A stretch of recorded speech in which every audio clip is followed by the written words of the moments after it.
IMF এর থেকে 1.3 আসবে এবং বাকিগুলো আসবে ওয়ার্ল্ড ব্যাংক থেকে, এশিয়ান ডেভেলপমেন্ট ব্যাংক থেকে, এশিয়ান ইনফ্রাস্ট্রাকচার ইনভেস্টমেন্ট ব্যাংক থেকে, জাইকা থেকে, আর কিছু থাকতে পারে। আমাদের ব্যক্তি গবেষণা পুরো রিস্টার করতে পারে না, আমি জানি না, বাট মোট আমাদের হিসাবে এটা $3.5 বিলিয়ন মতো হয় এবং এটা জুনের মধ্যেই চলে আসার কথা। এখানে আমি কোনো দেখছি না, মানে আমাদের দিক থেকে কোনো ধরনের গাফিলতি হওয়ার সম্ভাবনা আমি দেখছি না। স্যার আরেকটু খুব স্যার, চালের বাজার আর ডলারের বাজার কি একরকম হয় স্যার? একটু প্রশ্ন জানতে চাইছি, এইভাবে বলা যায়? অবশ্যই হতে পারে, চাল আরো ইম্পর্টেন্ট। ডলার, আমি একটা কথা বলি, চালের বাজার আমাদের দেশের অর্থসামাজিক প্রেক্ষাপটে সবচেয়ে বেশি গুরুত্বপূর্ণ। সেটা যদি ফ্রিলি চলতে পারে তাহলে চলবে না। স্যার আমি Taqib Mohammad Zubair, business editor, daily podcast. আচ্ছা স্যার, মার্কেট ইন্টারভেনশনের কথা বলেছিলেন, এর জন্য কি কোনো ফান্ড তৈরি করা হবে? আমার একটা প্রশ্ন। 2 নম্বর প্রশ্ন হলো, আপনাকে আমরা দেখতে পাচ্ছি বাংলাদেশের ইকোনমির একটা কান্ডারির ভূমিকা অবতীর্ণ হয়েছেন, দেশ বিদেশে ঘুরে বেড়াচ্ছেন। আপনি বললেন দুবাইতে এখন আছেন বাংলাদেশের মার্কেট নিয়ে কাজ করার জন্য। এই সময় আমরা যেটা দেখেছি, আপনি যখন ইউএসএ তে ছিলেন, 18টা ব্যাংকের আর্থিক প্রতিবেদন আটকে গেল, তখন কি এরপরে আপনি আবার ব্যস্ততার কারণে এটা এখনো অনুমোদন হয়নি? তাহলে কি আপনার রানিং মেট্রো কি আপনাকে পর্যাপ্ত সাপোর্ট দিতে পারছে না? আপনার কাছে এটা কি মনে হয়?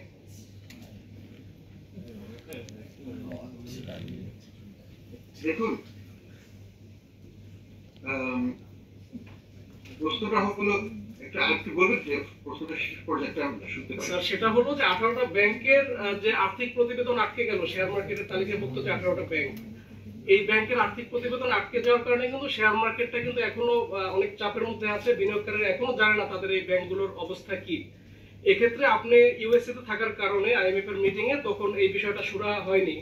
আপনি এর মধ্যে আবার দুবাই গেছেন, আপনার খুব পোটেনশিয়াল কাজের জন্যই গেছেন। তাহলে এই সময় যে আমরা একটা সময়ক্ষেপণ হচ্ছে, বিনিয়োগকারীরা একটা আস্থাহীনতার মধ্যে পড়ে আছে, এখানে কি আপনার তাহলে আপনার অবর্তমানে কি আপনার যারা রানিং মেট যারা আছেন, যারা অন্যরা দায়িত্বপ্রাপ্ত যে ডিপার্টমেন্ট গুলো আছে, তারা কি এক্ষেত্রে ভূমিকা নিতে পারতো, বা তারা কি আপনাকে পর্যাপ্ত সাপোর্ট দিতে পারছে কিনা? না, এটা সাপোর্টের ইস্যু না, এখানে কিছু ইস্যু আছে। ফার্স্ট অফ অল আমাদের যে নীতিমালা, সেই নীতিমালাকে আমরা প্রয়োগ করেছি। হ্যাঁ, কিছু কিছু ক্ষেত্রে এই নীতিমালা প্রয়োগ করতে যে ব্যাংকগুলোর অসুবিধা হচ্ছে, তার সময় চেয়েছে, আমরা 1 মাস সময় দিচ্ছি, এই সময়ের মধ্যে করে ফেলতে হবে। এখন এটার কারণে যে যদি কোনো ব্যাংক আমরা অ্যাকোয়ার করি, রেজলিউশনে নিয়ে যাই, সেটা তো আমরা নেব আগামীতে। সেক্ষেত্রে তো স্টক মার্কেটে তাদের কি হবে সেগুলো তো আমরা অবশ্যই বিবেচনায় নেব এবং সিকিউরিটি এক্সচেঞ্জ কমিশন সেটা জানবে। এখন কথা হলো যে আমাদের যেটুকু করা সেটুকু আমরা করব আমাদের ডিপোজিটরের স্বার্থে। বিনিয়োগকারীদের স্বার্থ বিনিয়োগকারীদের স্বার্থ দেখার জন্য তো বাংলাদেশ ব্যাংক নয়। বিনিয়োগকারী বুঝে শুনে স্টক মার্কেটে বিনিয়োগ করবেন। Stock market is always risky এবং সেখানে যারা 2 ধরনের বিনিয়োগকারী থাকে, একটা হচ্ছে স্পন্সর ডাইরেক্টরস, যারা সেখানে যারা বড় অঙ্কের বিনিয়োগ করেন, তাদের তো দায়িত্ববোধ থাকতেই হবে, কারণ তারা বোর্ডেও থাকে। তাদের চোখের সামনে যদি ব্যাংকের পতন হয়ে থাকে, সেটা তারাই দায়ী। আর আনফর্চুনেটলি যারা ক্ষুদ্র বিনিয়োগকারী, তারাও জানতেন হয়তো অনেক ক্ষেত্রেই কোন ব্যাংকের কি অবস্থা ইত্যাদি, তারা জেনে শুনেই সেখানে বিনিয়োগ করেছেন। তো যাই হোক, আমি মনে করি যে at the end of the day সবার জন্য এটা ভালো হবে, বিনিয়োগকারীদের জন্য। হয়তো স্পন্সর ডাইরেক্টর এসআলএমের জন্য ভালো হবে না, সে তো এটাকে ব্যাংকটাকে ধ্বংস করেছে, তার জন্য কেন আমরা করোনা দেখাবো। সাইফুজ্জামানের জন্য ভালো হবে না, কারণ তার জন্য আমরা কেন করোনা দেখাবো। তো যাই হোক, এখানে কিছু তো লুজার হবেই এবং যারা ব্যাংকে ক্ষতি করেছে তারা লুজার হবে, তাতে আমার মনে হয় কারো কান্নাকাটি করার প্রশ্ন আসে। আমি প্রথম থেকে স্যার, আপনারা কি কোনো প্রজেকশন করছেন যে আগামী 6 মাসে ডলারের দামটা কত পর্যন্ত কমতে পারে বা বাড়তে পারে? আপনাদের কোনো প্রজেকশন আছে এই রিলেটেড? দেখুন, আমি যদি জানতামই পুরোই, তাহলে তো বাজারের হাতে ছেড়ে দিতাম। বাজারের এটা কি হচ্ছে, যে ফান্ডামেন্টাল দিয়ে আজকের জিনিসটা আস্তে আস্তে সেলফ ইকুইলিব্রিয়াম মেকানিজম হবে। যেমন চালের দাম যেরকম ভাবে হয় ঠিক সেইভাবেই অনেকটাই ওই রকম ভাবেই ডলারের দামও নির্ধারিত হবে বাজারে। আমাদের একটা ডিফারেন্ট বাজার, এটা হচ্ছে ইন্টার ব্যাংক মার্কেটের হবে, আর ওখানে হয় খোলা বাজারের বাজারে। প্লেয়ার্স এখানেও বেশি, ওখানেও বেশি। আমরা আশা করবো যে এখানে কোনো ধরনের মানে সিন্ডিকেশন কাজ করবে না, করতে দেব না। আমরা ওভারসাইটে রাখবো, সিন্ডিকেশন করবো না এই বাজারে। চালের বাজারেও সিন্ডিকেশনের কথা বলা হয়, যদি আমি সেটা বিশ্বাস করি না। আমি মনে করি যে চালের বাজারে যে হাজার হাজার পার্টিসিপেন্ট, সেখানে সিন্ডিকেশন সেভাবে সম্ভব না। Ultimately it is supply demand driven. So আমাদের ডলারের বাজারে it is supply demand driven. কিন্তু যেহেতু ডলারের বাজারে ওই কিছু দুবাইওয়ালা ইত্যাদি আছে যারা এটাকে চেষ্টা করবে সিন্ডিকেশন করার, আমরা সেটাকে প্রতিহত করবো। আমাকে বলা হয়েছে কোনো ফান্ড আছে কিনা? হ্যাঁ, আমাদের হাতে ফান্ড আছে, $200 মিলিয়ন আমরা সেটা সাইড করে রেখেছি। যদি প্রয়োজন হয় আমরা ইন্টারভিউ করব। কিন্তু আমি আশা করি গত 9 মাসে যদি আমরা $1 বিক্রি না করে থাকি, হয়তো আগামী 10 মাসেও আমাদের ডলারে দিতে হবে না। হ্যালো, আমি মেহেদি হাসান বলছিলাম। আমরা আইএমএফের সাথে আলাপ করে এটা সাইজটা ঠিক করেছি। এইসব জিনিস নিয়ে আমাদের যে দরবারটা ছিল, আমাদের কিছু কনসার্ন ছিল, সেই কনসার্ন গুলোকে আমরা রিফ্লেক্ট করেছি আমাদের নতুন এই পলিসিতে। তো $500 মিলিয়ন আমাদের ইন্টারভেনশন ফান্ড আছে, এটা দিয়ে আমরা ইন্টারভিউ করবো যদি প্রয়োজন হয়।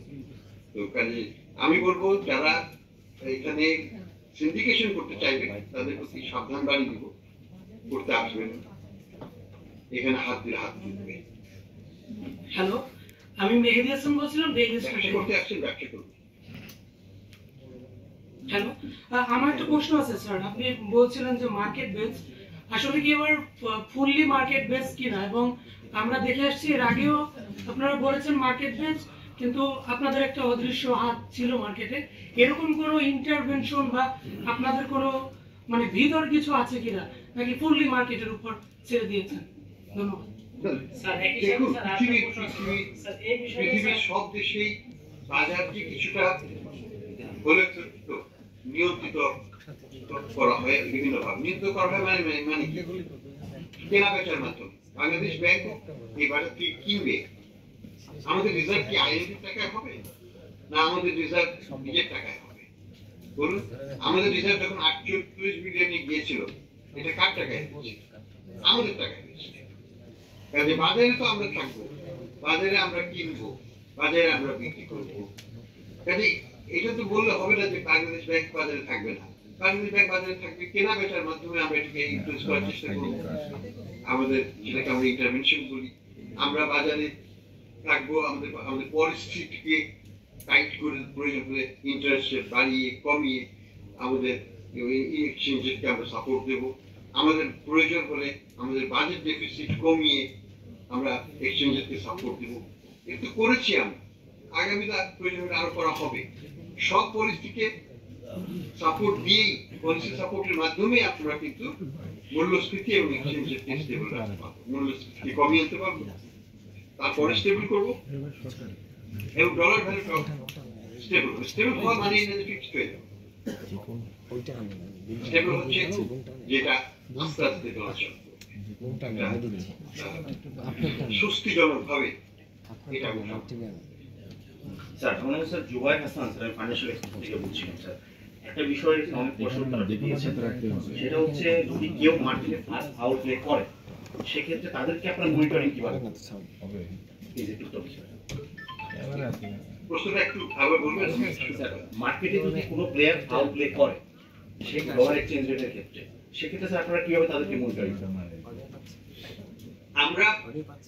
আমরা আগেও একটা সার্কুলার দিয়েছিলাম, সেটাকে আমরা আবার রিমাইন্ড করে দিয়েছি যে প্রতিদিন 2 বার করে প্রত্যেকটা ব্যাংক তাদের কেনা বেচার হিসাব বাংলাদেশ ব্যাংকে দিবে।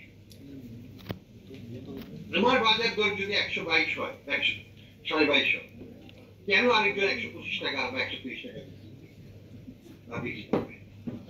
একটা সামঞ্জস্য, তার একটা কারণ থাকবে। আমরা মনিটর করব, আমরা দেখবো কোন ধরনের চালবাজি করছে কিনা চালের বাজার নিয়ে সেরকম ডলারের বাজার আমরা দেখবো। আর আমাদের এই প্রেজেন্সটা থাকে, আমাদের কাছে রিপোর্টিংটা হয়, আমরা মনিটরিংটা করি, যেটাকে বাজার তদারকি, সেটা তো থাকবে। এটা আমরা মনে করি যে তদারকির মাধ্যমে আমরা যদি কেউ কোনো ধরনের অপকর্মের কোনো চিন্তাও করে তাকে আমরা ধরতেও পারবো, আইডেন্টিফাই করতে পারবো এবং তার সাথে তখন আমরা একটা এনগেজমেন্টে যেতে পারবো। কেন বাজারে যদি 122 টাকা সবাই করতে পারে, সে কেন 130 টাকা বা 128 টাকা বা 125 টাকা করবে? এটা একটা জাস্টিফাইড রিজন থাকতে হবে, এর অযৌক্তিক কিছু করা সম্ভব নয়। স্যার আমি আশরাফ স্যার, আমি একটু ব্যাংকে যাইছি যে 2003 সালে ফ্লোটিং রেট যখন হয় তখন আইএমএফ এর ঋণ পাওয়ার শর্ত